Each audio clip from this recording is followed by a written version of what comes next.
En fait, cet amendement, il a un double objectif. Le premier objectif, c'est de créer un délit de mise en danger grave et délibéré de l'environnement qui est inspiré du délit prévu à l'article 223-1 du Code pénal. Mais en outre, cet article, d'ailleurs tout comme l'article 68 et 69, vient modifier le Code de l'environnement et le Code des transports, et non pas le code pénal, ce qui veut donc dire que ça ne s'appliquerait pas demain à Wallis-et-Futuna, ni en Nouvelle-Calédonie, ni en Polynésie française.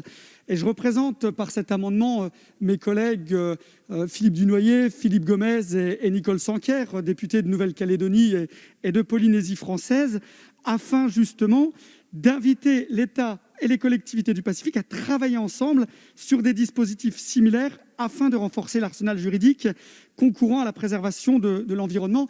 La biodiversité, vous le savez, Madame la Ministre, est d'une particulière richesse dans le Pacifique. Elle nécessite que tout soit mis en œuvre pour assurer sa préservation. Évidemment, nous partageons l'objectif que tout ça puisse s'appliquer de la manière la plus rapide dans les textes spécifiques à ces territoires. Et nous travaillons aussi pour discuter avec elles, pour apporter le même niveau de protection environnementale, que ce soit ici ou que ce soit dans ces territoires à droit spécifique.